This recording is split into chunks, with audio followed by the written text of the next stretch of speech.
दोस्तों, अगर कोई बर्फ़ का टुकड़ा पानी में डाल दिया जाए तो उसका 10 में से 1 हिस्सा तो पानी के ऊपर दिखाई देता है, तो 9 हिस्से पानी के भीतर डूबे होते हैं। तो इसी तरह हमारा जो चेतन मन है, जो हमारा संस्कारित मन है, जो हम अपने को मैं की तरह जानते हैं, वो तो 10 हिस्सों में से 1 ही हिस्सा है। बाकी मन के 9 हिस्से तो अंधकार में डूबे हुए हैं, हमें उनका कोई बोध नहीं।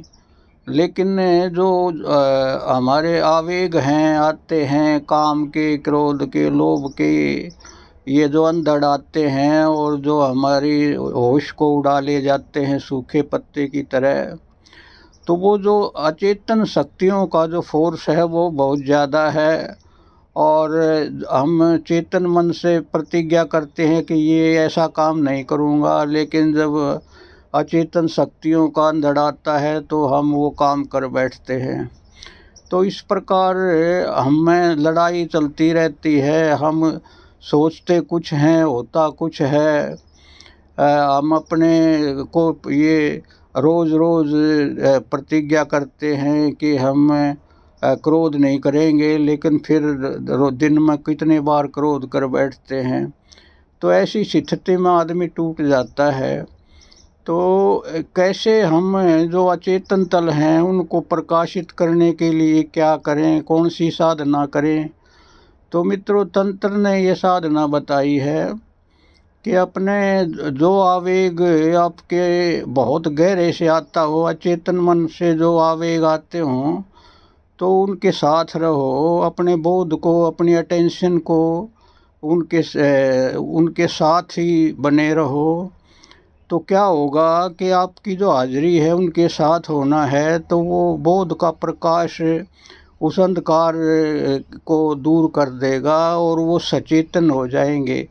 वो आपके जो मन के अंदर, जो मन में जो 9 भाग अंधेरे में डूबे हुए हैं, आपके बोध के प्रकाश से वो आलोकित हो जाते हैं। तो तंत्र ने तो कहा कि जब काम वासना उठती है तो बहुत प्रेयर पूर्ण होके बड़े एक्सेप्टिव मूड में उसके साथ रहो, रिमेन विद दैट है, और बिना संस्कारित मन को बीच में लाए उसके साथ बने रहो।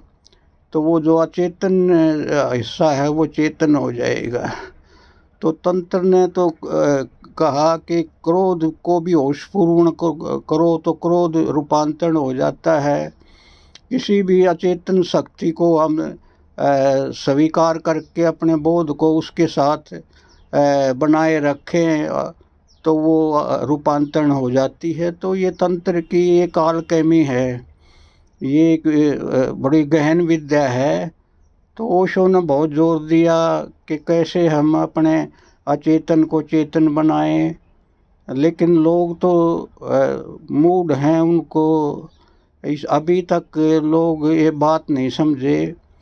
तो मैं इन चीज़ों को बार बार दोहरा के ये जो विद्या है इसको आप इम्प्लीमेंट करो तो आप नए आदमी हो जाओगे। जय हो, जय हो।